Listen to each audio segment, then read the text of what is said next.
Igbo ọma na-ege ntị, anyị ekene unu ọzọ n'ụbọchị uhuruchi nke taa. Anyị si ka nkonye chiri ya zelu. Anyị si n'ụbọchị nke taa ya dịrị unu na mma, na ya dịka echi na echi ada agwụ agwụ. Otu anyị kwuru otu akwa ya dịrịrị. Ise ise ise. Dịka o si dị, cheta na ya bụ Easter News 24 ka sikwa wee na-abịa n'ụbọchị uhuruchi nke taa. Ya bụ ife ji maka wee bịa bụ ife Maazị Nnamdi Kanu kwuru tata to the public, ka onye ọbụla bịa the witness. Quote, I rather die in detention than face trial by biased judge or court. Maazị Nnamdi Kanu. Ya bụ ife ka anyị ji maka ya wee bịa n'iru akwụkwọ. Dịka unu ya egi ya, lechasie ntị gị ike, ị ga-esia ya if I through our brother bo activist, our own homeland activist, ka anyị si wetara ya bụ ozi. Ị ga-esi ya bụ ife dropụra ife iche n'ụdị nke gị. Alright, over to you, sir. I had rather died in detention than facing trial by biased judge or court. This is the position of Maazị Nnamdi Kanu following the happenings of the few weeks or days after his impromptu summon. It is quite very clear that Maazị Nnamdi Kanu is being persecuted by all sense of judgment. Maazị Nnamdi Kanu is facing persecution and not prosecution, because you cannot continue indefinite detention of someone whose case had been determined by the courts. He had been tried by the courts, and courts have passed their judgments, have ruled on this case. So the continued detention of Maazị Nnamdi Kanu is a clear indication of gross violations and non-compliance to the rule of law. Even the Nigerian own laws have been violated by the state. This is quite unfortunate. This have informed the reason why Maazị Nnamdi Kanu has to make this decision, of course known to the public, that what is passing through is persecution targeted at his person and by virtue of his ethnicity as an Igbo man. This is purely true by his own perception, and of course many other persons have such concerns and have raised such concerns about what kind of law that guarantees his continued detention after a competent court of law has ruled in his favor. It is quite interesting that we consider this development, and this have prompted him to make a very clear position, of course, before the public domain, and this will interest you to know. But let me say this for the world to know: I will not succumb to any trial conducted by any judge or court whose jurisdiction does not pass constitutional muster. Not now, not ever. This is the position of Maazị Nnamdi Kanu in the open letter reaching to the public, to get the public aware of what is going on with his trial and the circumstances surrounding that. Now, I have been compelled by the events of the past few days to take this unusual step of writing this open letter for the singular purpose of calling the attention of the general public to the serial executive and judicial fraud being perpetrated against me since my extraordinary rendition in 2021, Kanu said. This is quite interesting, and honestly, people have argued that his continued detention is baseless. There is no any law or any reference to the law that guarantees that when a court, an appellate court of law, has ruled a case, and the executive or the politicians or those with vested interests will sit on it and said nobody dares, nobody can talk, we are above the law, and it is only what we permit will happen. It can expect that such society to be a democratic society ruled or governed by the principles of law. This is quite unfortunate, and that is the position of what is happening with Nnamdi Kanu and his trial. He went further to say that recall that in a judgment entered on March 1st, 2027, the Federal High Court in Abuja ruled that the indigenous people of Biafra is not an unlawful group. This was ruled in Abuja High Court, and eventually this landmark ruling made by courts before it turned unjust emanated in criminal proceedings that required proof beyond reasonable doubts, and in which the federal government and my humble self presented our respective cases. This is the position of Nnamdi Kanu through his Attorney General. He has made it very clear, putting a public notice and awareness over what he's going through, that he's not going to succumb on any kind of intimidation or subjugations. His trial was very clear and was overwhelming. So, setting aside such judgment or verdict ruled in his favor, of course, International Tribunal has also ruled in his favor, calling for his unconditional release. Perhaps some vested interests are being engineered by the British government, and the rest of them are still keeping him, not minding that Nnamdi Kanu has won his case in Nigeria and, of course, in international tribunals. The inhuman and degrading treatment meted out to the applicants amounts to a brazen violation of the applicant's fundamental right to dignity of his person and threat to life.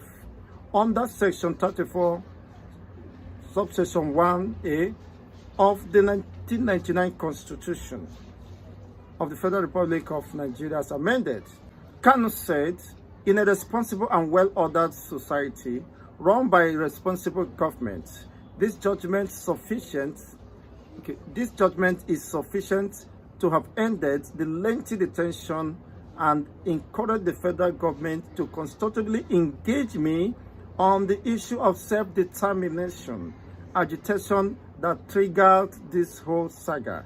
That's Nnamdi Kanu is saying that the government of Nigeria should not shy away from engaging him in legal combat, as it has to do with his position for self-determination.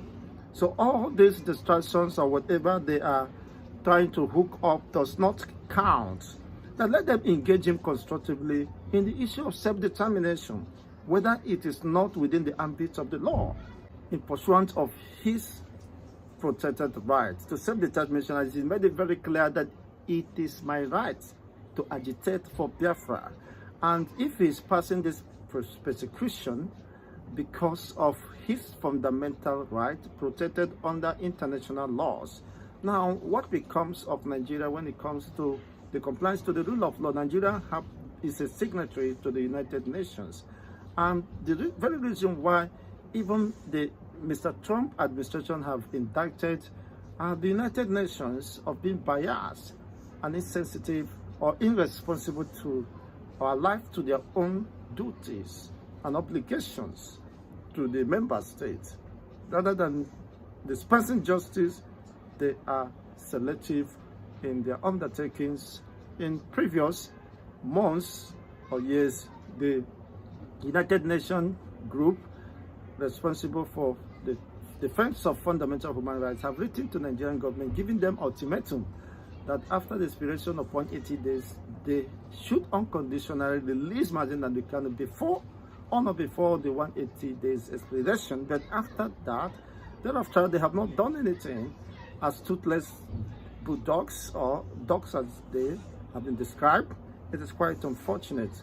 So their sentiments or whatever politics they are playing have not helped the world to resolve certain issues bordering on gross violations of fundamental human rights and abuses across the nations, most importantly African, when it has to do with the African race, and it's been considered as in isolation. It doesn't matter to them. It's quite unfortunate. With this foregoing, Mazi Nnamdi Kanu has made his position known that under no circumstances should he be subjected to a biased judge or courts that does lack the jurisdiction to dispense justice and follow the rule of law and compliance to the verdict that have been ruled in his favor.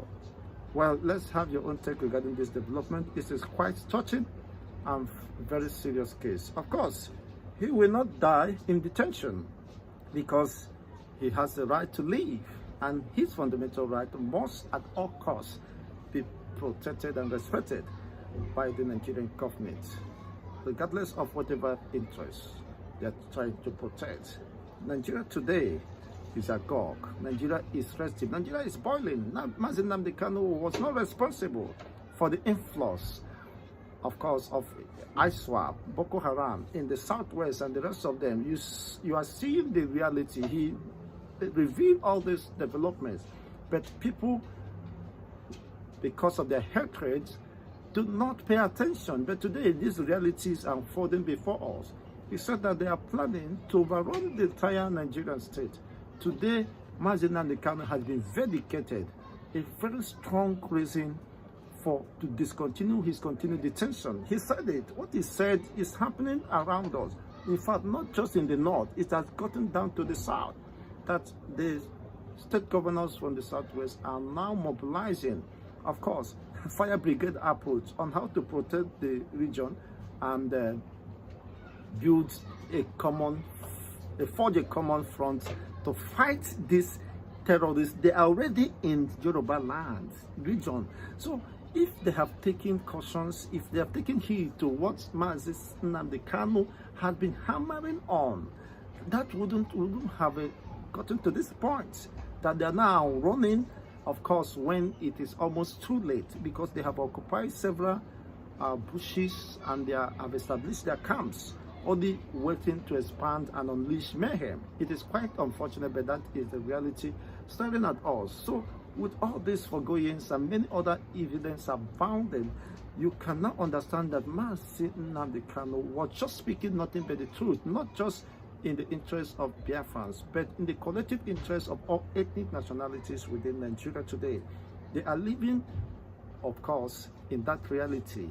They are living in that time which he once foretold several years ago, but unfortunately they paid lip service to that. Less attention to what he's saying.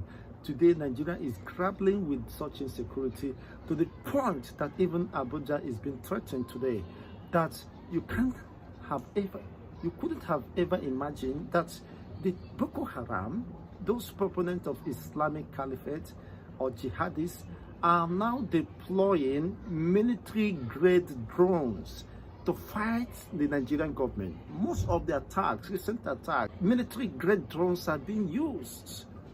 You see, it's a sophisticated drones or armories that not ordinary Boko Haram could use, which means there are vested interests foreign interests who are interested in taking over Nigeria and continue the exploitation. So this Nnamdi Kanu has made clear ahead of time, but unfortunately, because of sentiments, ethnic and religious sentiments, they failed to listen. The reality is, of course, has caught up with us, and eventually there is no way of escape. So you keeping him there does not add up, does not make any difference. Rather, you are emboldening those who are bent in overrunning the entire Nigerian state, and perhaps that will not be allowed to happen. So Nnamdi Kanu has maintained his case that any biased judge or biased courts will not ever try him, not now or ever. So that is a clear indication. And the Nigerian judiciary, of course, has been on trial over Nnamdi Kanu case. Endless prosecution or persecution will be determined in time, but the reality is that Nnamdi Kanu trial and detention has a time limit, and this we understand that such trial could not continue because it amounts to gross violations of his fundamental human rights.